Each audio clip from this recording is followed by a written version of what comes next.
Nothing in this podcast or on our website should be construed as medical advice. Consult your healthcare provider for your individual nutritional and medical needs. The information presented is based on our research and is strictly that of the author and not necessarily those of any professional group or other individual. Hi, I'm Sue Becker from Bread Beckers. Welcome to Sue's Healthy Minutes. I'm so excited you've joined me today, and I hope this episode encourages you and allows you to find the answers you have been praying for the health of you and your family. You might have heard the saying that teachers are often their own best students and are perhaps inspired from their own teaching as much, if not more, than those who are listening. Well, this just might be the case with me. Over the past few episodes of Sue's Healthy Minutes, I have been so inspired. After recording the episode, A Little Corny Goodness, I went straight into the kitchen and made a pan of cornbread for lunch. After sharing about millet, I cooked up a pot of whole millet to serve in place of rice with the new sesame chicken recipe I was trying for dinner. It was delicious. So in light of my own inspiration, I will continue in today's episode to introduce you to another little seed that I believe you'll want to include in your Whole Foods menu, maybe even your next meal. Today's superfood, buckwheat. But don't let the name fool you. Buckwheat is not related to wheat at all. In fact, buckwheat is not even a grain, but rather the seeds of a small, delicate flower of a bush belonging to the rhubarb family. Yeah, rhubarb. Its name comes from the Dutch word Buckwheat, which means beech wheat, because it resembles the larger pyramid-shaped seeds of the beech tree. Buckwheat most likely originated in China, then later spread to Eastern Europe, where it was quickly adapted as a staple food. Needing only 10 to 12 weeks from seed to harvest, it worked well in the short growing seasons of these cold climate regions. Buckwheat was brought to the American colonies by the Dutch settlers, but it was the French who made it popular with their delicious buckwheat pancakes. Even today in France, buckwheat is still very popular for use in their savory crepes, while wheat is used for the dessert versions. Agriculturally, buckwheat is a nearly perfect crop. It is often planted as a cover crop as it adds nutrients back to the soil.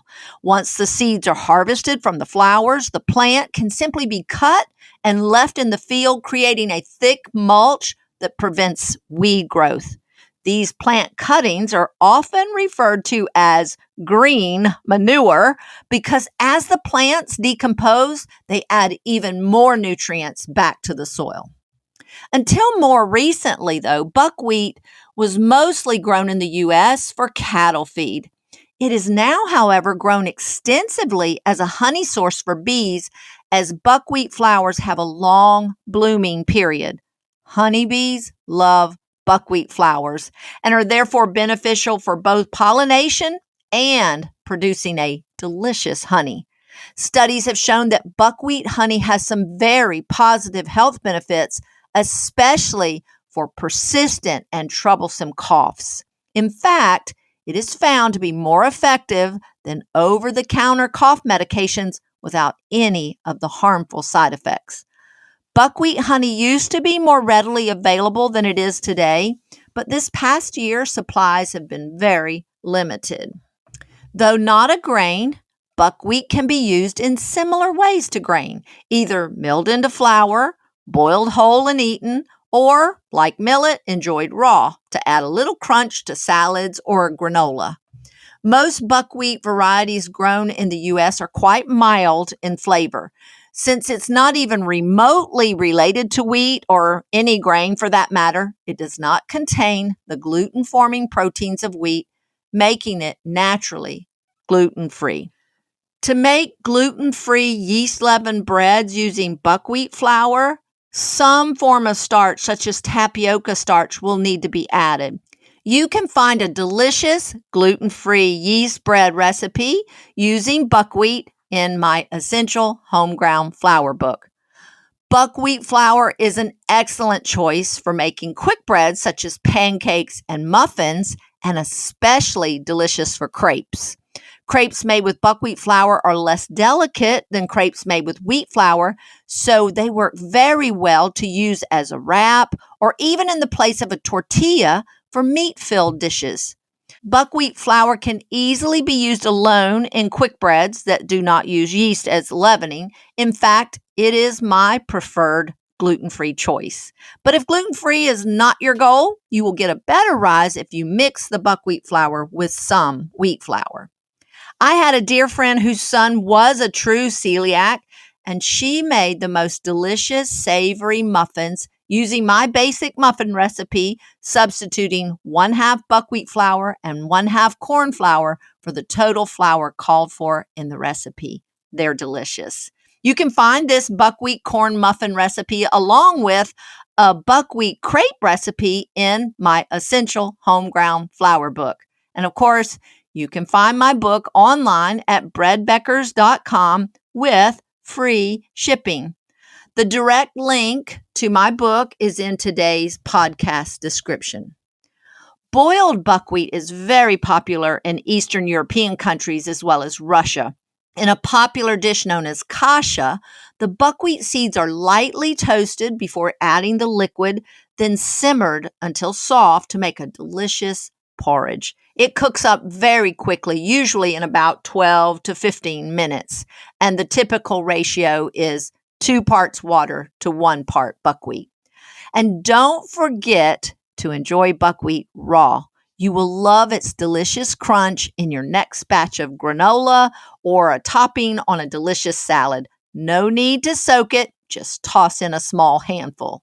Whether milled into flour or boiled and eaten or enjoyed raw, buckwheat is a very nutritious little flour seed. Buckwheat provides all of the essential amino acids, making it a complete protein source.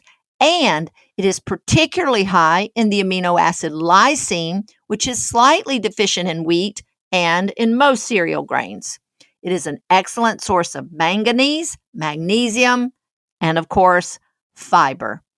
Buckwheat is also one of the richest food sources of a class of bioflavonoids known as rutin, which has strong antioxidant and anti-inflammatory properties among lots of other health benefits. Rutin has been shown to aid in circulation and to help prevent blood clots from forming, which in turn can help keep blood pressure under control. There are also indications that rutin may inhibit some cancerous and precancerous conditions. So adding a little buckwheat to your diet may be beneficial to your health in more ways than one. Buckwheat is typically sold as whole buckwheat with the dark triangular shell intact or as buckwheat groats. Whole buckwheat can be sprouted or used as garden seed, but hulled buckwheat or groats refers to buckwheat that has that shell removed and is preferable for cooking and milling into flour. Buckwheat flour oxidizes quickly, so it is always best when freshly milled. At Bread Becker's, we sell organic, hulled buckwheat groats in 2-pound bags, 1-gallon pails, or 6-gallon buckets. Buckwheat is not inexpensive, so a 2-pound bag may be the best place to start to begin enjoying its nutritious deliciousness. Links for our organic buckwheat are in today's podcast description. I hope you are enjoying getting to know other grains as much as I am. While there is no way to say that one grain is more nutritious than another, it's fun learning about their specific nutritional profiles. I will close for now because today I think I want some buckwheat pancakes. Until next time, this is Sue Becker from Bread Beckers with Sue's Healthy Minutes. Sue's Healthy Minutes podcast has been a presentation by the Bread Beckers Incorporated located in Woodstock, Georgia. For more information, store hours, and learning opportunities, visit breadbeckers.com and follow us on Facebook and Instagram. Make sure to subscribe to this podcast and never miss an episode. Share this with 2 friends who would benefit from this information, and be sure to join us again next week for more of Sue's Healthy Minutes.